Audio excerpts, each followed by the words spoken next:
So after 4 easy payments of $70 and an endless barrage of spam in my email box that I can't seem to stop them from doing, we're going to try and put the Quadlock system on. So I've got the main mount, and then I've got a vibration dampener, and then I have the wireless charger. So let's see if we can make that all work. So call this an unboxing, if you will. Nothing fancy. I just took everything out of the boxes and lined it up. Now, I've watched a few videos online. Everyone's telling me a different story, so I'm going to have to figure it out myself. I'm assuming I don't need the main mount because now I have this, which is the charger. So I think I just put the mount bracket on, and then the dampener, and then the charger, which acts as the mount anyway. So I don't think I need that. So we're going to try that way and see how it works. The first thing I realize is with that thing, which is the default one that comes in, it doesn't fit on the bar. So I guess that's what these are for. I'll try the biggest one, the 28 mil, see if that works. So next you want to figure out placement. So yes, that thinner one did fit on the Honda bars, the 28 mil. So I'm going to tighten that in. If you're wondering, it comes in the box with this thing over top and you can't reach the bolt. Just loosen that top one and turn it to the side for now so you can get this. But make sure your placement is right. And placement is important because you don't want your phone getting in the way of your other devices. Like even just the temporary one I put on for driving at home. I put it on the side here, and the phone was sticking up here, and it was blocking some information here. It was blocking, I couldn't see if my left turn signal was going, stuff like that. So you want to make sure that you can see your screen, your controls, and your signals and everything properly. So if I put it on the side here, if I go up and down over here, it might be out of the way, it might not, I don't know. It might hit stuff.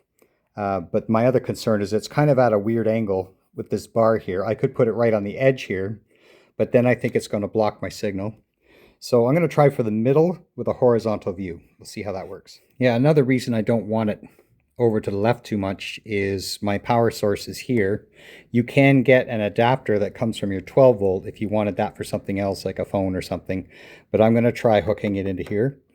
And I believe that there's something you can buy that goes over top of it to help keep the water out, because that's the problem I had on the Africa Twin, is too much water got in there in the heavy rain, and it not only blew the fuse, but it also made my USB port in there pretty much useless after that. It was really bad. So I have to make sure I keep the water out of there somehow, so we'll work on that later.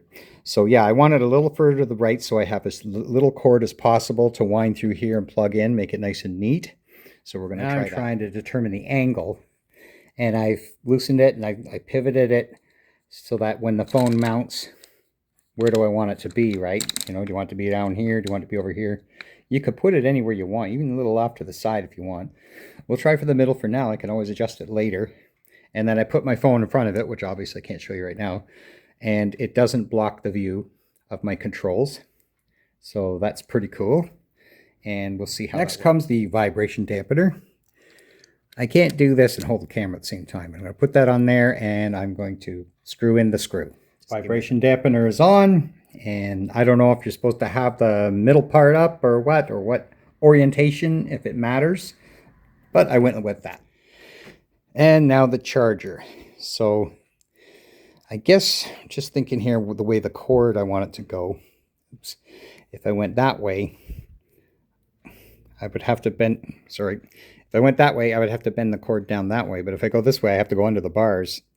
So I'm going to try this way first and see how that works. So I'm going to screw that on. You can see the screw. I'm going to screw that on here, and then we'll try the cord. Now, I was almost considering cutting a notch on the top for this cord, and a good thing I didn't, because I realized I saw a little notch on the bottom, and on the bottom of this cover there is a notch, and that's exactly what it's for. So you don't have to cut a notch in it. You should be able to slip it over like that with the cord at the bottom, and that's, like I said before, very important, because if you get water in there in a rainstorm, you will wreck your USB port. All right, I'm gonna fuss with this for a second there and just get it right, but you got the idea. And we have success. So I just had to make a slight adjustment under here. See how it's just slightly angled? Because the phone, when I mounted it, was just, you know, it was a little askew, and I wanted it nice and center, you know, OCD thing. So I just adjusted it just a little bit, and now it's nice and straight when it sits there. And when I put it on, it's not in the way of anything as far as I can tell. I'll need a ride test to confirm that for sure. But there we go. And I put it on, and yes, it just started charging right away. As long as the key is on, it will charge. And if you turn the key off, it stops charging. So there you go.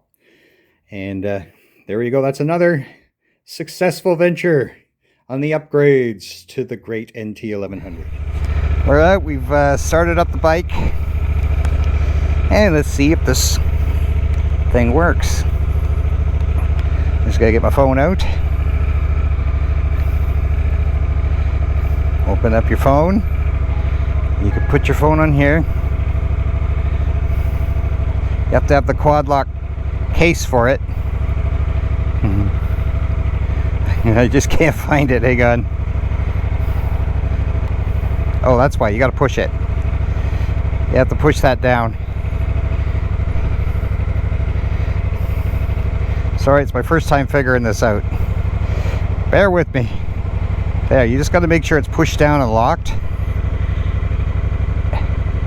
And now it's saying, no, that's okay. That's just like spam crap. All right, so if I look it on here, it should be charging. Get my maps up. And if I look there, it's saying it's charging. One sec here. Yeah, and you could do your Google Maps. So it's hard for me to see, but yeah, that icon there means it's charging as far as I know. And we're good to go. Isn't that cool?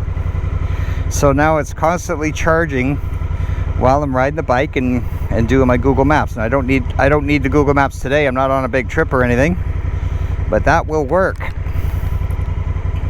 I just had to figure out how to get it on the holder properly. I'm sure I'll get used to it and get quicker and handier at it. But you got your Quadlock.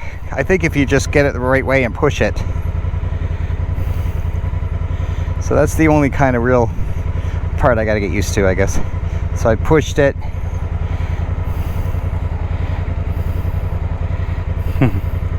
Gonna have to practice a little bit. There you go. She's on. And of course you could have it up and down too. It's whatever way you want. But to get it off, do you push? I think it's a little tricky getting it off. You got to hold it back on the bottom and turn it. But I'll get used to it. I'll figure it out. But it's working, so we're going to use that on my next big trip. That's about the only time I need it. So there you go. Quadlock charging system, vibration dampener, handlebar lock, and it wasn't in the way of my controls, so I'll take it.